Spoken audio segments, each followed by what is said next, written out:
Hey guys, another subject I thought would be or a good topic for today's videos would be tires. This is probably one of the topics that I've spent more time on, more money on, more research than any other topic about Jeeps or anything else. Really, probably even more than what I do for a daily job. I've probably spent on tires just because there's just so many different options. And if you're new to Jeeping, or you're like, hey, I want to buy a rig to go mud in or crawl in rocks or play. I just want a toy. It's like, what do I do about tires? And then kind of around tires, then you might do how do I want to lift? Do I need a bigger motor? Do I need bigger axles? Do I need a re-gear? This huge, the tires are the Pandora's box. So we're going to cover a couple of topics, some of the things that things that I've figured out, some questions I might still have, and maybe you guys can help me out with that. This is kind of an opportunity for me to learn from you guys, as well as, if I've got some knowledge I can share, then, that's available as well. So let's go and get started. So on the first topic today on tires, let's talk about tire size. So there's metric and standard.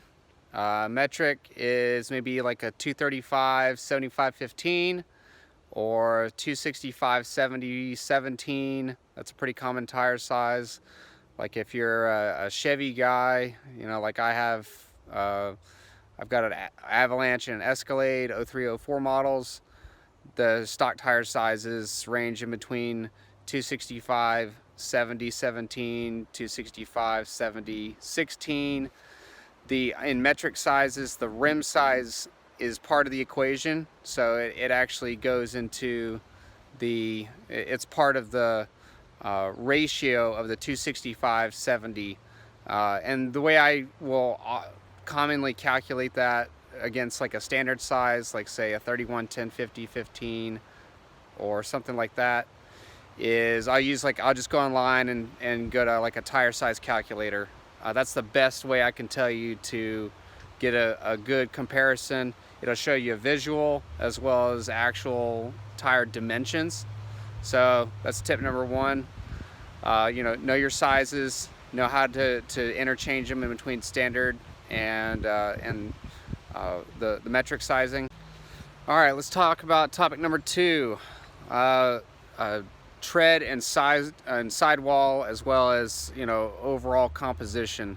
So there's like a standard. There's two different tire like compositions.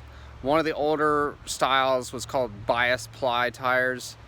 Older tires use that, and then as well as some really big mud tires. You will use that composition. They don't balance well. They're really good for just ridiculous off-roading because they can put all kinds of huge lugs on the sidewalls and everything. They just don't ride that great. So if you're wanting like a daily driver or something, you're gonna just want to look at a radial tire. They balance a lot easier. Most of the tires out there are radials. That's what you're gonna want to stick with most of the time. And if you have some other special use case, go check something else out, maybe those bias plies. I can think of right off the top of my head, TSL, like Super Swampers, some of the really big ones, as well as Rockstar,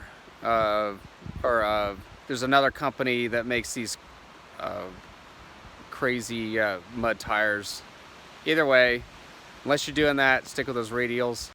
All right, let's talk about tread and sidewall thickness. So tread is measured in portions of an inch, or in hundredths. So 21 hundredths or 10 or however much. Usually people stick a penny on there. I love looking at used tires online, and you see the penny. The penny is like the head of the penny. You can clearly see, and there's a little bit of tread, and they want a ton of money. Just buy some new tires. But either way, I digress. Talk about sidewall thickness. So when you're off-roading, sidewall thickness for your tires is a huge deal. A lot of cheaper tires, mud tires, will come in a 4-ply. I mean, that is like most of your passenger tires for your cars and stuff might be 3 or 4 ply. That's very thin. If you hit objects like sticks, rocks, you're out in the woods, you're rock crawling, you're playing in the mud, you get really thin sidewall tires, you hit something, they're gonna blow up, and you cannot repair a sidewall. It's if you can, that's great, but it's hard. You can repair stuff in the tread, using one of those a patch, either a little inner inside of the tire. You can use a patch or a plug with some glue, stuff like that for the tread. But sidewall is a no-go. You're going to end up buying a new tire. So what I've typically run with are what's called an E-range or E-load tires. Those are usually 10 ply. You can use 8 ply, for the sidewall thickness. I'm going to show you here real quick what, just kind of some of the difference between like an 8 or a 10 ply just by feel, and then how that'll look, as well as some just passenger super thin sidewall tires. You'll be able to see, you can flex them with your thumb. They're just not real tough.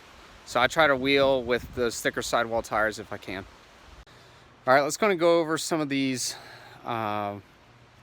tires right here. These are the ones, these are just, passenger tires for my Jeep. These are the ones I pulled off the Jeep.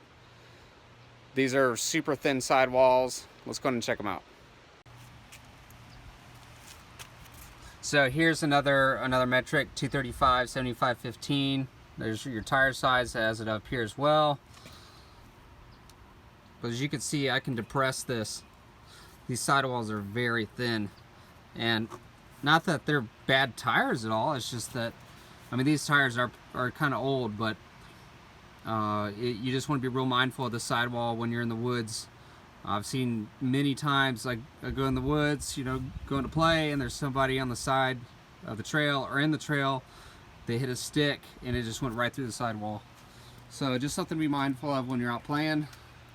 Watch where you're going, where you're driving.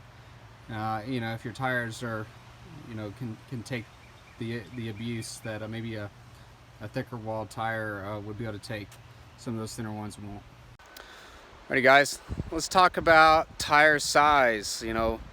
Like right now you can see the Jeep, it's got a decent stance on it. I've got some wheel spacers to give me a little bit wider stance. I could have gotten some rims with some better back spacing.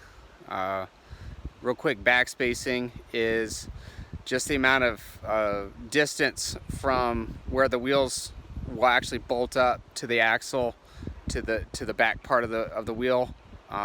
If you get some with a little bit better back spacing, you'll actually be able to get the center of the wheel, where the actual bolt is, more to the center of the wheel instead of the farther out. You can get a little bit wider stance with that. It does put a little bit more strain on the axles and the bolts and stuff like that, but that's not really a big deal until you get up to really big wheels and tires. Everything I've done is less than 33s. But for these Jeeps without re-gearing, I've done 33s with no gearing. I had some engine mods, give me a little more horsepower to deal with some of the loss in power, or loss in effective gear ratio, so to speak.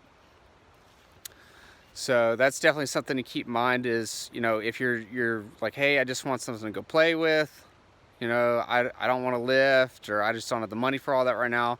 Get just some decent sized tires that maybe if you want to do fender trimming, they fit in there with that, or they fit with no fender trimming, and go play. I'd say more of the tread design and is just as critical as having big tires. Like, you could have huge tires but crappy tread, like street tire tread, and you won't get anywhere that a smaller tire with good either mud terrain or all-terrain tread design would take you anywhere. So those are things to think about. Tire size isn't everything, especially if you're not going to re-gear.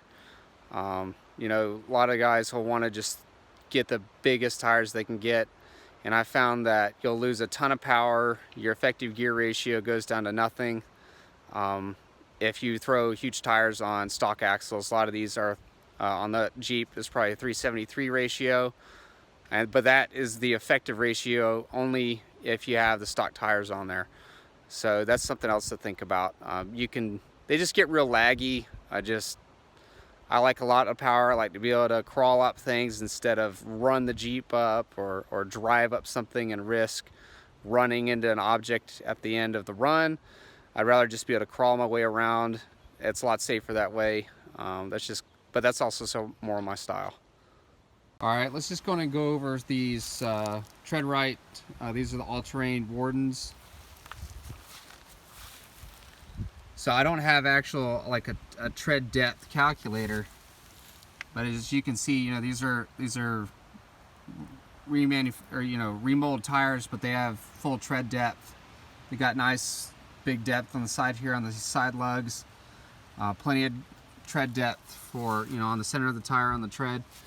But these are, yeah, and right here it says load range E, and that E right there, it just means it's a 10-ply tire.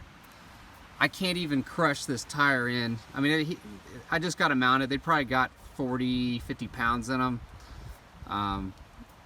Yeah, for wheeling you can air them down and stuff. That's fine. That's more for comfort. You can get a little more traction. I will typically leave them aired up, just because I feel like they tend to throw the mud out a little bit easier when you get up to speed.